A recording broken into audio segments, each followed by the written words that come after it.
10টি বস্তায় আদা চাষের জন্য আমি এখানে মাটিতে 1 বস্তা কাঠের গুঁড়ো নিয়েছি। তারপরে রাসায়নিক সার প্রায় 2 কিলো রাসায়নিক সার আমি এখানে দিয়েছি প্রথমেই। রাসায়নিক সারে এখানে পটাশ আছে, ইউরিয়া আছে, তাছাড়াও কিছু ইউরিয়া এবং ফসফরাসও রয়েছে।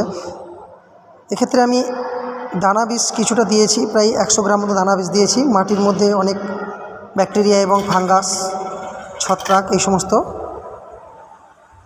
যাতে আদাকে ক্ষতি না করতে পারে তার জন্য। প্রত্যেকটা মিশ্রণকে ভালো করে মিক্স করতে হবে। 5 কিলো মতো ভার্মি কম্পোজ আমি মাটির মধ্যে মিক্স করেছি। আদা চাষে মাটি তৈরি করা বিশেষ প্রয়োজন।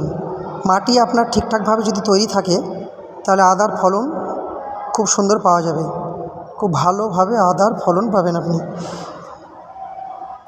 এবং প্রত্যেকটা বস্তাতে 25 কিলো মতো এই মিশ্রণ আপনাকে ভরতে হবে। আদা সাধারণত মে জুন মাসে চাষ করা হয়। প্রতিটি বস্তাতে আপনি 25 কিলো মতো এরকমভাবে বস্তায় মিক্সচারটা ভরবেন। আদার ক্ষেত্রে সূর্যের যেমন আলো 100% প্রয়োজন হয় না, সেরকম খুব ছায়াতেও কিন্তু আদা ভালো হয় না। আপনাকে 40% মতো রোদ ছায়ায় এই বস্তাগুলিকে রাখতে হবে, তাহলে আদার ফলন এবং গাছগুলি খুব সুন্দর হবে, সবুজ হবে। প্রত্যেকটা বস্তাকে আপনি এইভাবে ভরে, আমার ছাদে কিছু মাটি ছিল, আমি সেই মাটিটাকেই এইভাবে ব্যবহার করে আদা চাষ করার প্ল্যান করেছি।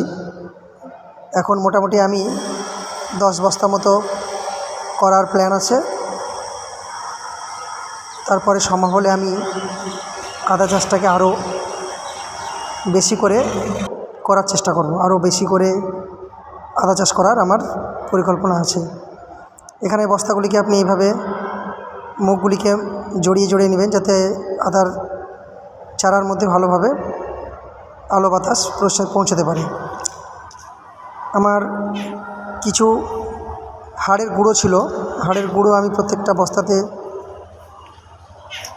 50 গ্রাম মতো দিয়েছি। এটা আপনার বাড়িতে যদি থাকে তো আপনি দিতে পারেন, এতে গাছের জৈব সারের যে চাহিদা সেটা মিটবে। তো আপনি প্রত্যেকটা বস্তাতে মোটামুটি 50 গ্রাম করে হাড়ের গুঁড়ো দিলে আপনার ক্যালসিয়াম ফসফরাসের চাহিদাটা মেটাবে গাছের। আমি বাজার থেকে আদা যেটা নিয়ে এসেছিলাম সেটা ভিজে কাপড়ে এইভাবে জড়ে রেখেছিলাম। এখানে আমি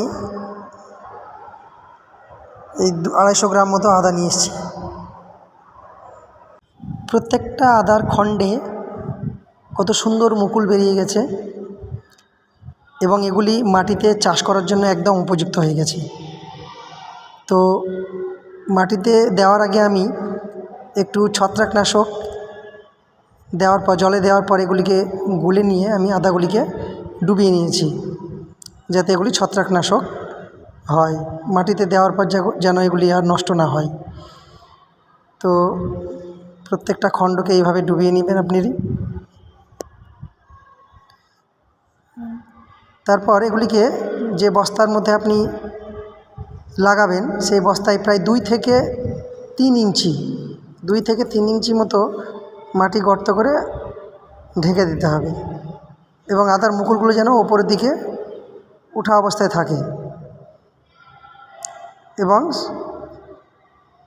নিয়মিতভাবে যেভাবে যতটুকু প্রয়োজন জল, সেই জলটা দিয়ে আপনি রেখে দেবেন। এক্ষেত্রে কিছুদিনের মধ্যে অবশ্যই মুকুল থেকে আদার গাছটা তৈরি হবে। সবাই ভালো থাকবেন। বস্তায় আদা চাষ করে আপনিও লাভবান হতে পারেন। আপনি মাটি তৈরি করে এভাবে। ধন্যবাদ। সবাই ভালো থাকবেন, সুস্থ থাকবেন।